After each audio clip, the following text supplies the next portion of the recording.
అంటే ఇప్పుడు పొలిమేరు, ఇప్పుడు మొన్న మా అమ్మమ్మ వాళ్ళ ఇంటి దగ్గర పొలిమేరు దుర్గమ్మ పండగ అయింది. పొలిమేరు దుర్గమ్మ అంటే ఊరంతా ఒకటేసారి బోనాలు వెళ్తారు. సో బోనం ఇట్లా అంత ఇంట్లో రెడీ చేసి ఆ రోజు నేను ఫలక్నామా పోయి వచ్చిన తర్వాత అందరు ఇట్లా బ్యాండ్ కొట్టుకుంటూ వస్తారు చూడండి, ఇట్లా డోలు ఉంటుంది కదా, డుబ్బులోలేదని వాళ్ళు వస్తున్నా కొద్దీ ఒక్కొక్కరు యాడ్ అవుతుంటే నాకు వాళ్ళు సడన్ గా బ్యాండ్ కొట్టంగా వచ్చేసి నేను వెళ్ళిన. దీనికి కూడా ఒక కాంట్రవర్సీ అవుతుంది. అవును అవుతుంది, అడగండి. రైట్, అంటే డప్పు కొడితే దేవుడు వస్తుందని చెప్పినాను. వేరే సందర్భాలలో కొట్టేది కూడా డప్పే. అవును అంటూ ఉంటున్నారు కొంతమంది కూడా, సావుల కాడ వస్తుందా అట్లా అంటే ఈడ కాడ, అవి దేవతలకు తెలిసి ఏ టైంలో వస్తారో ఏ టైంలో రారో. ఇప్పుడు బోనాల కాడ క్యాజువల్ వస్తుంది, మనమైతే కావాలని ఊగితే అట్లా ఏడ డప్పు కొడితే ఆడ ఊగుతూనే ఉంటాం. అట్లా అంటే మరి అట్లా ఎందుకు వస్తుంది? అమ్మవారి పండగ అయితేనే వస్తుంది, లేకపోతే ఇంట్లో ఏమన్నా పండగలు అయినప్పుడు పాటలు పెట్టి డీజే డాన్సులు చేసి అట్లా ఆ టైంలలో వస్తుంది. అట్లుంటది కళ్ళు తాగినప్పుడు ఇక సంతోషం ఆనందంతో ఇంట్లో అట్లా వస్తుంది. మనకి ఏమైనా సమస్య జరగబోతుందంటే వస్తుంది, కానీ సావుల బ్యాండ్ల కాడ ఊగుతుందా అట్లా ఇట్లా అంటే ఇక అది మనం ఊహించుకునే దాన్ని బట్టి ఉంటుంది ఇక అంతే అంటూ. ఇంకోటి అమ్మవార్లకు కూడా శాకాహారం ఎక్కువ తీసుకుంటారు, లైక్ కళ్ళు తాగుతూ ఉంటారు.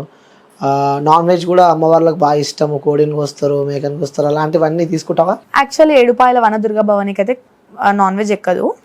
ఎందుకంటే ఇక అప్పటి నుంచి వచ్చిందంట, అది ఉల్లిగడ్డ కూడా ఎక్కదు ఆమెకు నవరాత్రులు అప్పటి నుంచి. ఇక నేను కూడా అట్లనే అలవాటు కాబట్టి అంతకన్నా ముందు నాకు మంగళవారం ఉంటుండే, బుధవారం అయ్యప్ప కానీ, మంగళవారం ఎల్లమ్మ కానీ, థర్స్డే సాయిబాబా కానీ, సాటర్డే హనుమంతుని కానీ ఉంటుండే. అన్ని దేవుళ్ళని ఇక మా మమ్మీ ఇక అట్లా నమ్ముతుంటే నేను తిడుతుండే, ఎందుకు వాళ్ళు మనకి ఏం చేస్తారు, ఉండి ఏం లాభం అట్లా ఇట్లా అని చెప్పి తిడుతుండే. ఇక నాకు అమ్మవారు వచ్చినాక ఆమెనే వస్తుంది మనకి, ఇంకొక పొద్దులు ఎందుకు ఏవెందుకు అని చెప్పేసి శుక్రవారం ఒక్కరోజు పట్టుకున్నా అంతే, ఇంకే అన్ని పెట్టేసిన. ఇక నార్మల్గా కళ్ళు అంటే ఇక ఎప్పుడైనా ఇట్లా ఫెస్టివల్స్కి అమ్మమ్మ వాళ్ళ ఇంటికి వెళ్ళినప్పుడు ఇక ఉన్న టైంలోనే అడ్జస్ట్ చేసుకుంటా, ఇక లేనప్పుడు నార్మల్గా థమ్స్అప్ ఏదో ఒకటి తాగేస్తా అంతే. ఓకే, అంటే దేవుని చేసేటప్పుడు కూడా కళ్ళు పోస్తూ ఉంటారు, అవి ఎప్పుడు తాగేస్తారా? కళ్ళు అలవాటు ఉందా మీకు? అర్థం కాదు. కళ్ళు అలవాటు ఉంది, మొన్న అమ్మవారు వచ్చినప్పటి నుంచి అలవాటు ఉంది. అది కూడా ఏమంటారు, ఇట్లా పండగలు అయినప్పుడు లేకపోతే ఇంట్లో ఏదైనా చిన్న చిన్న ఫంక్షన్స్ అయినప్పుడు ఎవరైనా పోస్తేనే. ఇప్పుడు శివసత్తులు అంటే ఎట్లా ఉంటారన్న, ఒకరు తాగితే ఇంకొకరు పోస్తారు పిలిచి, ఇప్పుడు సపరేట్ ఉంటుంది వాళ్ళదంతా. ఇక కొన్ని దగ్గరికి వెళ్తే నాకు కూడా రెస్పెక్ట్, ఎట్లా అంటే వాళ్ళు తాగుతుంటే నన్ను పిలిచి కూర్చోబెట్టుకొని తాగిపియడము అట్లా చేసిరు. కొన్ని దగ్గర అట్లా అయింది. ఇక నార్మల్ ఇంట్లో అయితే తాగను కళ్ళు. ఓకే, అంటే దేవుడు వస్తారు అని చెప్తారు కదా, సో శివసత్తులు అంటారు, వాళ్ళు కూడా కొన్ని డిఫరెంట్ టైప్స్ ఆఫ్ నేమ్స్ ఉంటాయి అంటారు కదా. అయితే టైప్స్ ఆఫ్ ఉంటాయి అంటే ఇప్పుడు నార్మల్ గా జోగిని అక్క వాళ్ళు ఉంటారు, వైష్ణవి దేవి అక్క, శ్యామలక్క, ఇట్లా అంటే వీళ్ళైతే చాలా నాకు ఇష్టం. ఊరికే నేను వాళ్ళ వీడియోస్ చేస్తుంటా. నిశాక్రాంతి అక్క, వైష్ణవి దేవి అక్క, మన శ్యామలక్క వీడియోస్ బాగా చూస్తుంటా. ఒకసారి నేను వైష్ణవి దేవి అక్క కూడా నేను మెసేజ్ చేసిన, అక్క కూడా నాకు రిప్లై ఇచ్చింది. అప్పుడు చాలా హ్యాపీ అనిపించింది నాకు. ఇంకా నా ఫోన్ గ్యాలరీ అయితే ఇప్పుడు నిశాక్రాంతి అక్క ఫోటోలు ఉంటాయి, ఎందుకంటే ఇష్టం నాకు ఆమె. ఇక అట్లా ఆమెంటే ఇష్టం, వీళ్ళవి ఉంటాయి. ఇక నార్మల్గా వాళ్ళైతే దేవుడు వచ్చినప్పుడు బోనాలు ఎత్తుకొని ఆడుతూ ఉంటారు, అట్లా ఇష్టం. ఇక నార్మల్గా టైప్స్ ఆఫ్ అంటే ఎట్లుంటాయి అన్న, ఇప్పుడు మనం అయితే ఊగే టైంలో ఊగుతాము, బోనాలు ఎత్తుకున్నప్పుడు వస్తుంది దేవత, అట్లా ఉంటుంది. ఓకే, సో ఏ టైంలో చేసే పని ఆ టైంలో చేస్తామని చెప్పి, ఎట్లా వచ్చేది ఉంటే అట్లా అవుతుంది అని చెప్పి అనుకుంటున్నాం.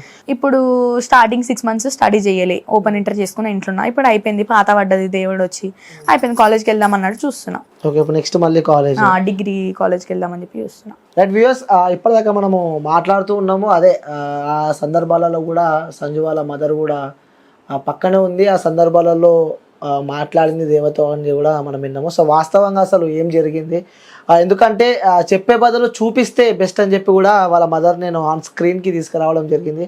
So first time aunty screen పైకి రావడం. So thank you aunty. నమస్తే. నమస్తే. సో బాగున్నారా అండి? బాగున్నాం, మీరు బాగున్నారా? యా బాగున్నాం. అంటే ఇప్పటిదాకా సంజయ్తో నేను ఇంటర్వ్యూ చేస్తూ ఉంటే కూడా కొన్ని సందర్భాలలో అలా నేను పడుకున్నా, ఆ సందర్భాలలో మమ్మీ దేవుడితో మాట్లాడడం జరిగింది అని చెప్పి కూడా చెప్పడం జరిగింది. సో అంటే చెప్పుడు వేరే ఉంటుంది, చూపించు. వాస్తవంగా మీరు మాట్లాడారా లేదా, ఆ రోజు ఏం జరిగింది అసలు? మార్నింగ్ 3 o'clockకి లేచింది, లేచి మామూలుగా కూర్చొని గట్టిగా అరిచింది, కింద పడిపోయి ఉంది. చూసే వరకు దగ్గరికి వెళ్ళి చూస్తే ఇంకా ఏం నాడి ఇట్లా పట్టుకొని చూస్తే ఏం సౌండ్ లేదు, పిలిస్తే పలకట్లేదు. మొత్తం బాడీ అంతా చల్లగా అయిపోయింది, చెమటలు వచ్చినాయి. మామూలుగా కన్ను గుడ్డు ఇట్లా తీసి చూస్తాం కదా, ఇంకా నల్ల గుడ్డులు కనిపించలేదు, ఆమెది తెల్లగుడ్డే వచ్చిందనమాట మొత్తం. ఇంకా అప్పుడుండి గట్టిగా అరిచిన, ఉన్నవా లేదా అమ్మా, నువ్వు వస్తున్నావన్న నమ్మకంతో మేము ఉన్నాం నీ మీద విడిచిపెట్టి.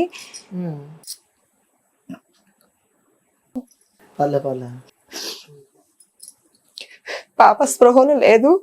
కానీ అమ్మవారు వచ్చింది, పిలిచిన గట్టిగా వచ్చిన తర్వాత మీ పాప లేదు, చనిపోయింది ప్రస్తుతానికైతే. అంటే అది ఎట్లా అవుతుంది, మీరు ఉన్నారనే కదా నేను ధైర్యంతో ఉన్నా, మిమ్మల్ని నమ్ముకున్నాక కూడా ఇట్లా అయితే ఎట్లా, కొంచెం అమ్మవారు వస్తుందన్న పేరు మీ పాపకి ఇట్లా అవ్వడం ఏంది అని అందరు అంటారు అని అంటే 15 నిమిషాలు ఆగు, నీ కూతురు నాకు తిరిగి వస్తుంది అని చెప్పింది. 15 మినిట్స్ కాదు, నా కూతురు నాకు మీరు వెళ్ళిన వెంటనే నా కూతురు నాకు రావాలి అని చెప్పిన. అంటే 15 మినిట్స్ 5 మినిట్స్ అన్నది. 5 మినిట్స్ తర్వాత చాలాసేపు పిలిచిన తర్వాత ఇంకా లేచింది, పాప లేచి ఇంకా గట్టిగా మమ్మీ నాకు ఏమైంది మమ్మీ అని ఏడుస్తుంది. అంటే ఎవరితో మాట్లాడారు మీరు అప్పుడు ఫస్ట్? అంటే అమ్మవారి దుర్గమ్మాత వచ్చింది. అంటే ఆమె పైన ఉండేనా? అంటే ఇంకా ఈమె స్పృహ లేకుండా పడిపోయింది కదా, గట్టిగా పిలిచిన ఆమెని, ఉన్నారా లేదా మీరు ఎందుకు మీ మీద నమ్మకం పెట్టుకొని ఉన్నాము అంటే వీళ్ళందరూ పడుకున్నా మార్నింగ్ 3 o'clock కదా అని గట్టిగా నేను లేచి నార్మల్ గా కూర్చొని ఇట్లా ఇక పడిపోయింది. నాకు అక్కడి వరకు గుర్తుంది, తర్వాత ఏమైంది నాకు గుర్తులే. లేచినాక మమ్మీ వాళ్ళని అడిగితే చెప్పారు ఇట్లా అయ్యింది ఇట్లా. ఇంకా లేచిన తర్వాత ఏమైందమ్మా అంటే ఏందో తెలియదు నాకు, ఇట్లా ఏందో ఎక్కడికో వెళ్ళిపోయినా మొత్తం చెట్లల్లో అంతా ఇట్లా దెబ్బలు తగిలి మమ్మీ నాకు అని ఏడుస్తుంది లేచిన తర్వాత. ఇంకా తర్వాత ఇంకా మమ్మీ వాళ్ళకి ఫోన్ చేస్తే మమ్మీ వాళ్ళు కూడా వచ్చారు. అంటే దెబ్బలు తాకినాయి ఆ రోజు? ఉన్నాయి చేతి కింద పడింది, దెబ్బలు కనిపించినాయి మీకు? అంటే ఏమి లేదు ఇక్కడ, అంటే చెట్లల్లో మొత్తం చెట్లల్లో అక్కడ ఇక్కడ అంటే అక్కడికి వెళ్ళిపోయినా లేచే వరకు చేతికి మొత్తం దెబ్బలు ఇట్లా రక్తము అవన్నీ కనిపించినాయి. నన్ను నేను ఎక్కడికో వెళ్ళిపోయిన మమ్మీ, నన్ను ఎవరో తీసుకెళ్తురు, ఇట్లా మొత్తం దెబ్బలు తలి ఉన్నాయి చేతికి, అవి అన్ని ముళ్ళ చెట్లు అవి ఉన్నాయని చెప్పింది అనమాట. లేచిన తర్వాత ఏడ్చింది, భయపడింది బాగా. ఇంకా ఆమెను నమ్ముకున్న తర్వాత అయితే ఇంకా ఆమె ఉన్నది కాబట్టే మా పాప మళ్ళీ తిరిగి వచ్చింది అట్లా. ఓకే, అంటే స్వయంగా మాట్లాడారు. అంటే వాస్తవంగా నేను కూడా షాక్ అవుతున్నా, అంటే మీరు చెప్తూ ఉంటే షాకింగ్ అసలు నిజంగా. అంటే పాప ఇక లేదు అనుకుని చెప్పింది, అమ్మవారు వచ్చి చెప్పింది. అంటే ఇప్పుడు షాకింగ్ అయితే ఏం లేదు, ఎందుకంటే అందరికి వస్తుంది. కానీ లేచేవారు చేతికి దెబ్బలు రక్తము అది ఎట్లా ఇప్పటికీ అదొక మిస్టరీ అంటే అది ఇప్పటికీ. ఓకే, దాని తర్వాత ఇక మళ్ళా చెప్పడం జరిగిందా పాపకి ఇట్లా అమ్మవారు వస్తుంది మీకు, అమ్మవారు పైకి అసలు ఏమైందంటే అప్పటికి నాకు ఇంకా అమ్మవారు వస్తుందని నేను లేపట్లే. అప్పటి నాకు వచ్చి 10 days వినాయకుడిని తీస్తారు అనమాట మా పక్కన గలీలా. బ్యాండ్ సౌండ్ కి నా బాడీ మొత్తం వైబ్రేషన్ అవుతుంది. వైబ్రేషన్ అవుతుంటే నేను ఊరికొచ్చి నవ్వుకుంటా, మమ్మీ ఇట్లా నా బాడీ వైబ్రేషన్ అవుతుంది అంటే ఈ పక్కన ఆమె నాకు తెలియకుండా నా డ్రెస్ వచ్చి ముడేసింది. అంటే ముడేసి అమ్మవారు రాదు బయటికి, ఇక డ్రెస్ ముడేసేసింది. నేను వచ్చే దారిలో అంతే ఎక్కడిదక్కడ అయిపోయినాక వైబ్రేషన్ ఏంది ఇట్లా సడన్ గా ఆగిపోయింది ఎట్లా అని చెప్పి ఇట్లా ఎందుకో చున్నీ ఇట్లా తీసే వరకు ముడి ఉంది. ఏందమ్మా ఈ ముడి నాకు ఇచ్చారంటే మమ్మీ ఆమె అందరు నవ్వుతున్నారు. ఎందుకు మీరు ఇట్లా నవ్వుతున్నారు అంటే ఇట్లా నీకు అమ్మవారు వస్తుందని నాకు అప్పుడు తెలిసి వచ్చిన 10 days తర్వాత, అప్పటి వరకు కూడా తెలియదు నాకు. అప్పుడు ఏమనిపించింది నీకు ఇట్లా అమ్మవారు వస్తుంది నీకు అంటే? సడన్ గా నువ్వు ఆ సందర్భాన్ని నువ్వు ఎలా ఫీల్ అయ్యావు? అంటే నాకు స్టార్టింగ్ ఇట్లా చనిపోతుంటే వస్తుంది అన్న చూసినా, అప్పుడు నేను సడన్ గా నమ్మలే. కానీ ఇక్కడ ఈ వైబ్రేషన్స్ సౌండ్ కి అట్లా ఇట్లా అవుతుంటే నమ్మిన.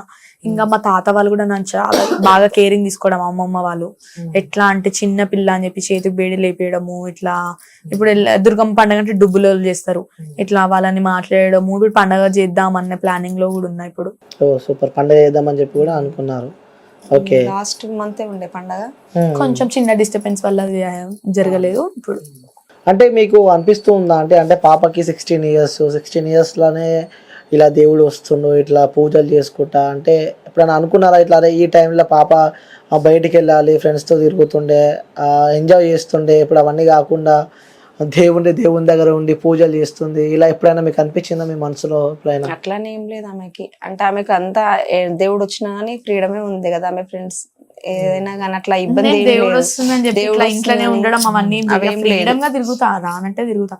వచ్చే టైంలో వస్తుందేమో ఆమె, పోయే టైంలో పోతుంది. కానీ నార్మల్ టైం అయితే ఆమె ఎప్పుడు ఉండదు కదా, ఇక ఎప్పుడు ఫ్రీడమ్ గానే ఉంటా. ఆడే టైంలో ఆడతా, పాడే టైంలో ఆడతా.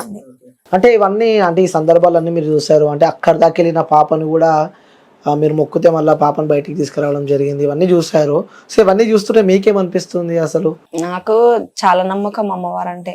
నేను ఎక్కువ పూజలు చేస్తా, అంటే వీళ్ళ ఫాదర్ కూడా కొంచెం మంచి లేకుండే కదా, నేను నవరాత్రులు స్టార్ట్ చేసినప్పటి నుంచి కొంచెం సెట్ అయ్యండి వీళ్ళ ఫాదర్ కూడా. అంటే ఇట్లా ఓర్వలేక ఇంట్లో దెబ్బ తీయాలని నాన్న కూడా ఇప్పటిదాకా చెప్పారు ఆయననే ఫస్ట్ బాగాలేకుండే 19 years రాంపల్లి చెరువులో వాడడము, రాంపల్లి చెరువులో యాదగిరి గుట్టకి స్పృహలోకి వెళ్తే పోలీసులు కొట్టడం ఇవన్నీ జరిగినాయి. చేయి తిరిగింది, కుక్కడం ఆయననే 10 years బాగాలేడు. ఇట్లా చాలా. మా మమ్మీ అసలు ఎప్పుడు సుఖంగా ఉండలేదు, ఎప్పుడు ఏదో ఒక కష్టంలో ఏడుపు అన్నాడు. సో కొంచెం మా డాడీ మంచిగా కాగానే మమ్మీకి చేసిర్రు. కొన్ని రోజులు మమ్మీ హెల్త్ బాగాలేదు. నేను మా డాడీ ఇట్లానే తెల్లందాకా కూర్చొని ఏడుస్తుండే, మమ్మీ పడుకొని ఇట్లా నీరసంగా అయిపోతుండే. ఇంకా సరే అంతా ఓకే అనే టైంలో నేను స్టడీ మీద కాన్సన్ట్రేషన్ పెట్టి నా 10th కంప్లీట్ 10th లో మంచిగా వచ్చినాయి అన్న టైంలో ఇంకా నాకు ఇట్లా అయిపోయింది. ఓకే, అంటే మీరే చెప్తున్నారు గతంలో చాలా ఇబ్బందులు పడ్డది, మమ్మీ కూడా చాలా ఇబ్బందులు పడ్డాయి, చాలా ప్రాబ్లమ్స్ ఫేస్ చేశాయని చెప్పి చెప్తున్నారు కదా. సో ఇప్పుడు ఎలా ఉన్నారు అంటే గతంలో, అంటే ఎప్పుడైనా మీకు ఆడి గుర్తొస్తుంటా అంటే మీరు ఇంట్లో ఉంటారు కాబట్టి? ఇప్పుడైతే ఓకేనే ఉంది, కానీ బయట మాట్లాడే మాటలు చూస్తూనే కొన్నిసార్లు హర్టింగ్ అనిపిస్తుంది. ఎన్ని కష్టాలు పడ్డాలో చూస్తలేరు కానీ లోపల కష్టాలు ఎవరు చూడరు, కానీ బయటికి మంచిగా అనిపిస్తుంది, మంచిగా ఉంది అంటారు. అంటే మీకు అంటే ఇంట్లో ఉంటారు కాబట్టి కొన్ని సందర్భాల్లో ఖాళీ ఉన్నప్పుడు కానీ హౌస్ వైఫ్ కాబట్టి అవన్నీ గుర్తొస్తుంటాయా? అంటే అప్పుడు ఇన్ని కష్టాలు పడ్డాము, ఏడుస్తుంది అన్న, నార్మల్ గానే గుర్తు తెచ్చుకొని ఏడుస్తూనే ఉంటది. వస్తూ ఉంటాయి ఇంట్లో ఉంటారు ఆ రోజు నా పిల్ల ఇట్లా వాడుకొని ఉండే, ఆమె లేకపోతే ఇవాళ నేను ఉంటుండేనా, ఆ తల్లి ఉంది మనకు చాలా చెప్తుంది. కానీ ఇప్పటికి కూడా నేను దేవుడు వచ్చి ఆమె లేక ఉండనే ఉండ. ఎట్లా అంటే ఫ్రైడే ఆమె డే అంతే, ఆ రోజు ఉండాలి. మమ్మీ వాళ్ళకి కూడా చెప్తా, వెనస్డే మీరు అయ్యప్పకి చేస్తారు, అయ్యప్పకి చేసుకోండి అట్లా చెప్తా. నన్ను మాత్రం ఫోర్స్ చేయదని చెప్తా. వాళ్ళు కూడా నన్ను ఎక్కువ ఫోర్స్ ఏం చెయ్యరు. నీకు ఇష్టం ఉంటే నీ అయ్యన్నాడు, ఇదానే కాదు దేని విషయంలోనైనా కానీ నీకు ఇష్టం ఉంది ఏ బెట. ఇప్పుడు కూడా నేను కాలేజ్కి వెళ్తా అంటే మమ్మీ ఓకే అన్నది, ఈ అడ్మిషన్ తీసుకోవాలి. ఓకే, అంటే మొత్తానికి అయితే సంతోషంగా ఉన్నారు. అంటే ఓకే, అంటే చుట్టుపక్కల వాళ్ళు అంటూ ఉంటారు కదా, అంటే మనం ఎదుగుతుంటే ఓరలేని వారికి కొంతమంది ఎక్కడ ఉండరు, మన చుట్టుపక్కలనే ఉంటారు అని చెప్పి అంటూ ఉంటారు. అట్లా మిమ్మల్ని ఎప్పుడైనా ఇబ్బంది పెట్టలేదు? నేను ఇప్పుడు 10-15 years నుంచి అదే ఫేస్ చేసుకుంటూ వస్తున్నా. ఎందుకంటే వాళ్ళ ఫాదర్ బాగాలేకపోయినా పిల్లలు ఎట్లున్నా గానీ మన లోపల కష్టాలు ఎట్లున్నా సరే గానీ